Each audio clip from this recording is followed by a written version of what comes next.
Hello, everybody. This is Joseph P. Farrell with news and views from the Nefarium on Thursday, March 12th, 2020. And have you got the impression with this coronavirus story that there's a lot of attention being given it, like the magician's sleight of hand? Look over here while I do something over here.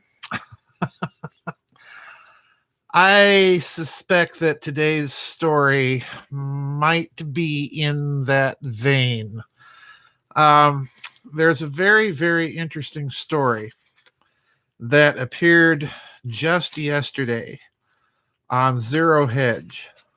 And I have my high octane suspicions, and I have a couple of predictions about it. And I'm going to be reading quite a few paragraphs from this because this is an important story. It's a really important story. And needless to say, we know it's important because the major media, number one, is not covering it. And number two, if it was covering it, it would not be hyping it. All right. So the article from Zero Hedge is titled Banking Crisis Imminent. Companies, listen to this, companies scramble to draw down revolvers. In other words, they're revolving credit. And I'm going to read the first few paragraphs here, skip around toward the middle of the article for about 3 more paragraphs, and then give you a little prediction and pose a little high-octane speculation.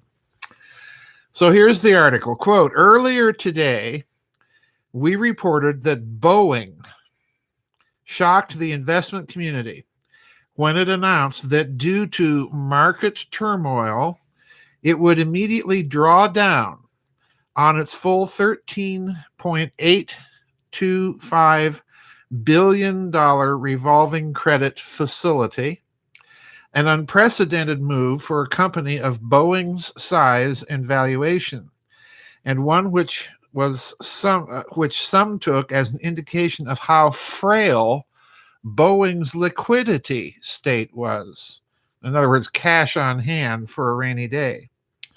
And this is ostensibly confirmed by Boeing's surging default odds measured by its 5-year CDS. We disagreed.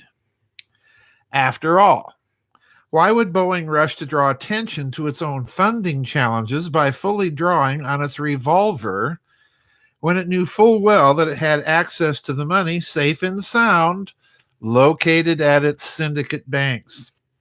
Unless, of course, Boeing was in fact worried about the viability of said banks. As a result, we said that the real reason that Boeing did what it did was simple, especially to those who recall what happened in 2008 all too well.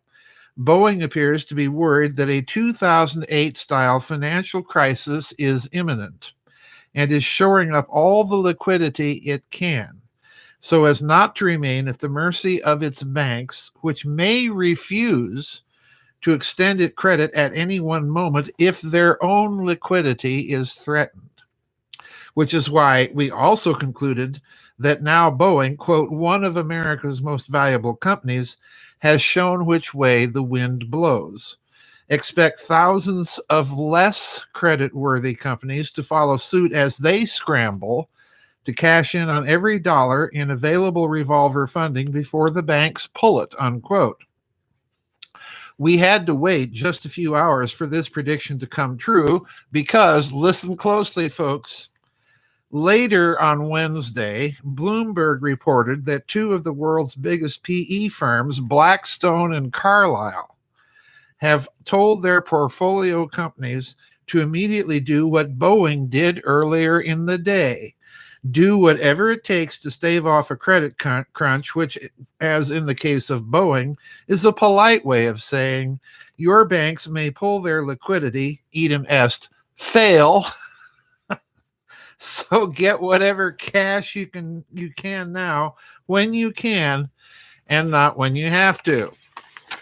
And skipping forward a little bit. Now, stop here just a minute before I read these next paragraphs. We've all heard about all that missing money in the government. So I have to wonder if there's missing money in the trillions of dollars at the same time that there's a liquidity crisis in the banks. This prompts the age-old economic question, just what the hell is going on anyway? But to continue, beside Boeing, Blackstone, and Carlyle, other companies which announced plans to draw down on their full revolver were Hilton Worldwide and Wynn Resorts. Of course, the hospitality business has been particularly hard hit by coronavirus, as has the energy business, all reflecting the uncertainty coursing through corporate America as the U.S. economy hurtles into recession. Think of it as companies lining up at their favorite ATM machine to pull all the money that is in the account. It works until suddenly it doesn't. And here is Bloomberg confirming through clenched teeth what we said earlier. A sudden and sustained increase in companies tapping credit lines could eventually strain banks if conditions become so dire that borrowers won't be able to meet their obligations. And I'm skipping again. The fact that everyone is drawing down on their revolving credit, however, shows three things. Number one, these are not normal circumstances. Number two, the U.S. financial situation is on the verge of distress. And number three, they remember what happened in 2008 when one bank after another collapsed the availability on their revolver to troubled companies and sectors. And this time, it will be the banks left with holding the short stick. Okay? So here's my high-octane speculation and my prediction. And as you can tell, one way to bring about a liquidity crisis is precisely by everybody running to the banks, all these big companies, and drawing on their revolving credit. Okay, so it's a corporate run on the banks, folks. All right. So here's my high octane speculation. This does have, in my opinion, I don't know how, but I just kind of sense that this has something to do with all that missing government money. And let's go back to what happened in 2008. And this was a thing that I brought out at the time, about 10 years ago, about a year after the bailouts. If you recall the bailout hearings before the United States Congress, the bankers, in my opinion, were acting very nervous because they were insisting on trillions of dollars in bailouts, but at the same time, they were insisting that there be no government oversight as to what they did with that money. Now, stop and think about that. They were acting, in my opinion, and I said this at the time, like someone had a gun to their head. They were acting like people that were victims of a kidnapping where the kidnappers say, and by the way, don't call the police. Well, by the way, we can't have any oversight. Give us trillions of dollars, but we can't tell you what we're going to do with it. Okay? Now, I suspect there's a relationship between all the government missing money and some high financial malfeasance due to the bailouts. And the idea that there's not liquidity in the system seems to me to be a bit over the top. Something else is going on.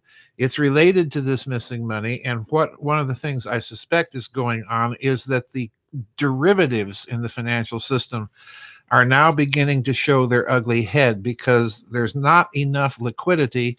And in fact, there's not enough gross domestic product in the entire planet to cover all of those derivatives that the corporate capitalists, the finance capitalists, and the bank gave us as part of the 2008 financial meltdown. So I suspect there's a relationship to those quadrillions of dollars of derivatives sloshing around in the system. Now, that's intuition here, folks. I looked and I cannot find anybody else in the economic or financial world, tying all of this back to the 2008 bailouts and then further back into the derivatives market that mushroomed prior to the 2008 financial crisis. So I think this is all related.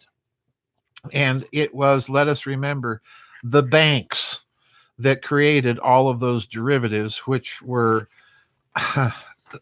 as far as I'm concerned, bundles of rehypothecated securities. Okay, I'll just be very blunt and put it that way. Now, I said that there's a prediction. If this is true, and I have no reason to doubt that it is, because ultimately the source here is Bloomberg.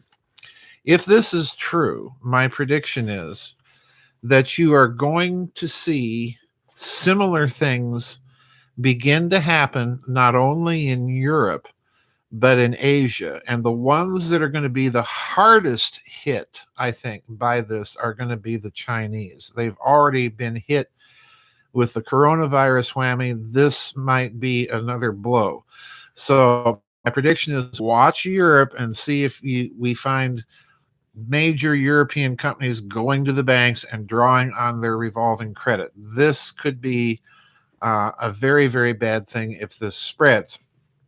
But anyway, yeah, John D. just said in the chat room, echoes of Lehman's subprime. Yeah, that pretty well sums it up, John. But anyway, that's my speculation here, folks. This is related to all of those derivatives that you'll notice in all of the discussions since the financial bailouts of 2008. The derivatives have just dropped right off the map, haven't they? They were on the map for a brief period at that time, and now they've just simply dropped off the map. And to me, this is the big financial black hole squatting in the center of it all. And the reason no one wants to talk about it is it was the banks that made all of that happen. They were speculating like 1920s American and British currency speculators on the Reichsmark, okay? And we know how that went. So anyway, this is my suspicion, and on the basis of that suspicion, this is my prediction. Because one of the things we have to remember about all of those quadrillions of dollars of derivatives, most of them, not all of them, but most of it ended up in a certain very large German bank. Okay, so there's another connection here for you. All right, Ice Age Bear says B-Day stocks flourishing. Yep, I can do that. All right, folks. Reminder: there is no vid chat tomorrow. The vid chat will be a week from tomorrow. Again, please remember, folks, all of you people who kindly send me articles and things during the week, please, no more stories on coronavirus. I'm simply not going to contribute to the hype out there about it. Anyway, that's the news and views from the Nefarium for Thursday, March 12th, 2020. I'll see you on the flip side. Bye-bye. God bless. And take care, everybody.